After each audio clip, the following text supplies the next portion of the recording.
మీ ఎలాంటి వ్యాపార ప్రకటనలకైనా వెంటనే మా ఛానల్ సంప్రదించండి. అందరికీ నమస్కారం, నేను శిరీష. ప్రస్తుతం మనతో పాటు ఉన్నారు ప్రముఖ తంత్ర జ్యోతిష్యులు, జ్యోతిష్య రత్న, జ్యోతిష్య సామ్రాట్ చింత రుక్మందర్రావు గారు. గురుగారితో మాట్లాడదాం. నమస్కారం గురుగారు. మాతృదేవోభవ, పితృదేవోభవ, ఆచార్య దేవోభవ. ఓం నమో మాందేశ్వరాయ నమః. అందరూ బాగుండాలి, అందరికీ మంచి జరగాలి. గురుగారు, ముఖ్యంగా చూసుకుంటే ఈ ఫిబ్రవరి మాసంలో విశేషంగా వృషభ రాశి వారికి ఎలా ఉండబోతుందంటారు? ఎలాంటి జాగ్రత్తలు తీసుకోవచ్చు అంటారు? ఈ ఫిబ్రవరి మాసంలో పంచగ్రహ కూటమి ఏర్పడుతుందంట. దీని ప్రభావం వృషభ రాశి వారికి ఎలా ఉంటుంది? అలాగే విశేషంగా ఈ మాసంలో శివరాత్రి కూడా ఉంది. మరి ఓవరాల్ గా చూసుకుంటే ఈ మాసంలో వృషభ రాశి వారికి ఎలా ఉంటుంది? ఎలాంటి జాగ్రత్తలు తీసుకోవచ్చు అంటారు? వృషభ రాశి శివరాత్రి అంటే పరమేశ్వరుడు యొక్క వాహనం నందీశ్వరుడు. అదే రాశి వెళ్ళది. ఈ నందీశ్వరుడు లేకపోతే ఈ ప్రపంచంలో వ్యవసాయమే లేదు. ఈరోజు యంత్ర పరికరాలు వచ్చుండొచ్చు, కానీ నందీశ్వరుడే కొన్ని కోట్ల మందికి కడుపు నిండా బోవ పెట్టినటువంటి దేవత ఆయన. అటువంటి గొప్ప వాహనాన్ని కలిగినటువంటి దేవుడు పరమేశ్వరుడు. ఆయన యొక్క మాసంగా ఇది ఫిబ్రవరి మాసం ఆటోమేటిక్గా అందరికీ గుర్తొస్తుంది.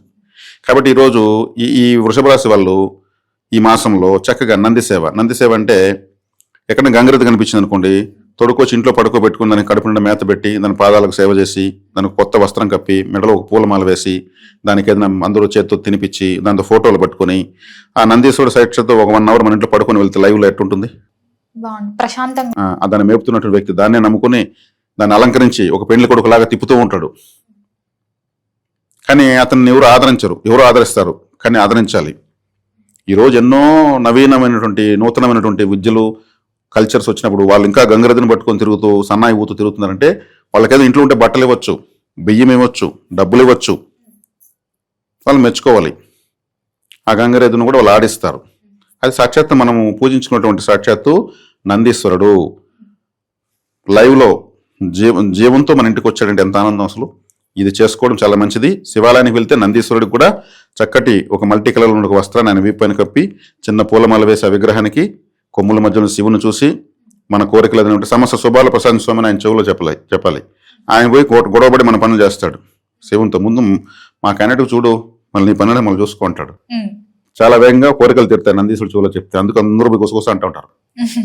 కాబట్టి నందీశ్వరుడు చుట్టూ పుష్పాలు పెట్టి, నంది చుట్టూ దీపాలు పెట్టి, ఒక అరటిపండు కొబ్బరికాయో ఏదో సమర్పించి చక్కగా ఆ నందీశ్వరుడికి సేవ చేయాలి. అప్పుడు వృషభ రాశి యాక్టివేట్ అవుతుంది. శివరాత్రికి అసలు శివుడు ముందు నంది సేవ చేసే వాళ్ళకి అనుగ్రహించేస్తాడు. శివుడు ఆజ్ఞలను చేయమని కుట్టదు. శివుడు బోలాశంకరుడు, ఆయన ఇవ్వలేదంటూ లేదు. ఆయన వాహనానికి ఎంత సేవ చేస్తే ఇంకా అందేముంది. ఇక ఈ రాశికి 2వ స్థలంలో గురువు ఉన్నాడు. లాభాధిపతి ద్వితీయంలో ఉన్నాడు, మంచిదే. లాభంలో శని ఉన్నాడు, మంచిదే. 10వ ఇంట్లో రాహు ఉన్నాడు, మంచిదే. 9వ ఇంట్లో 5 గ్రహాలు కనెక్ట్ అవుతున్నాయి భాగ్యస్థానంలో. అంటే తండ్రికి సంబంధించినటువంటి అనారోగ్యము, ఆయనకి ఏదైనా అస్వస్థత చేయడము లాంటివి ఉంటాయి. భాగ్యస్థానంలో కలవడం అనేది అది దైవస్థానము. 9వ స్థానం అంటే ఆలయము అని అర్థం. ఎప్పుడు కూడా ప్రతి ఒక్కరికి వాళ్ళు రాసింది 9వ స్థానము టెంపుల్. మనకు ఒక పూజా స్టోరు, యోగా సెంటరు, లేదంటే ఆరాధన మందిరము, ఒక చర్చు, మసీదు, గురుద్వారా, ఒక హిందూ దేవాలయం ఏదైనా కడితే అక్కడ గురుగ్రహ ప్రభావం ఉన్న చోట కన్స్ట్రక్షన్ వస్తుంది, లేకపోతే రాదు. ఒక చోట గుడి ఉందంటే అక్కడ గురు ప్రభావం ఉంటేనే వస్తుంది గుడి, లేదంటే రాదు. కాబట్టి 9వ స్థానంలో 5 గ్రహాలు కలుస్తున్నాయి.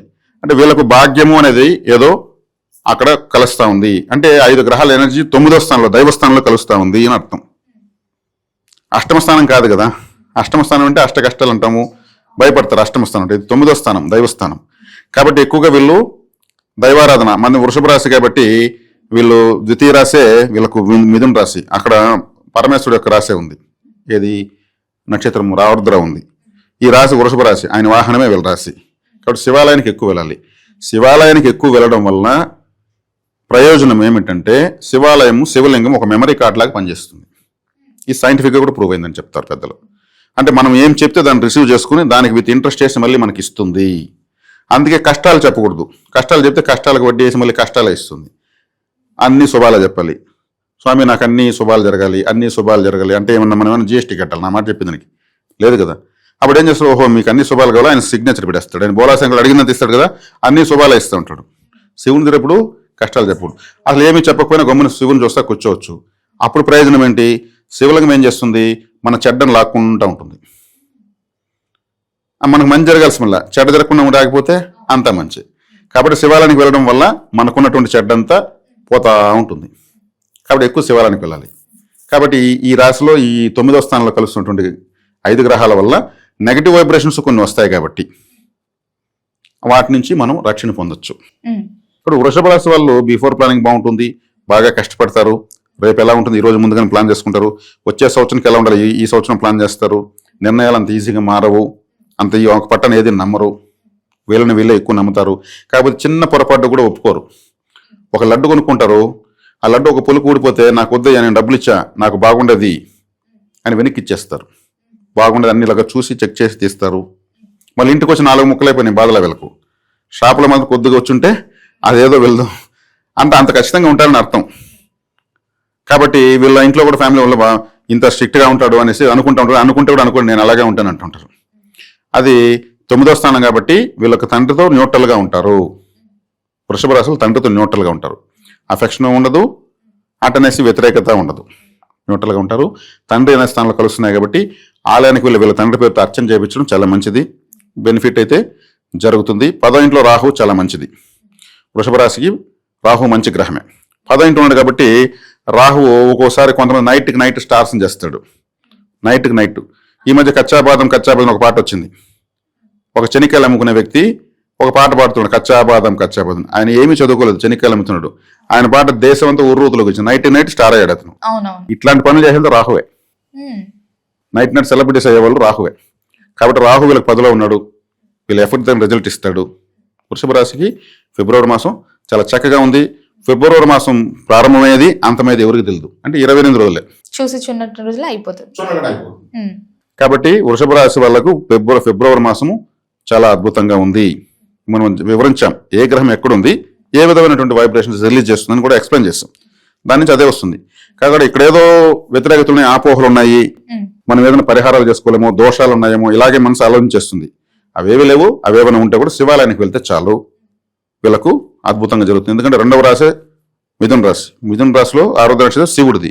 2వ రాశిలో శివుని ఆరాధిస్తడం వల్ల ఫైనాన్షియల్గా ఎప్పుడు సెట్ అవుతూనే ఉంటారు. ఈ మాసమే కదా జీవితాంతం.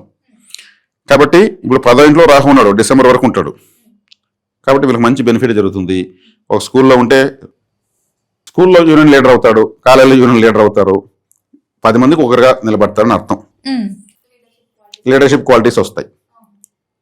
రాజకీయాల్లో ఉంటే కూడా వీళ్ళకు మంచి మైలేజ్ పెరుగుతుంది.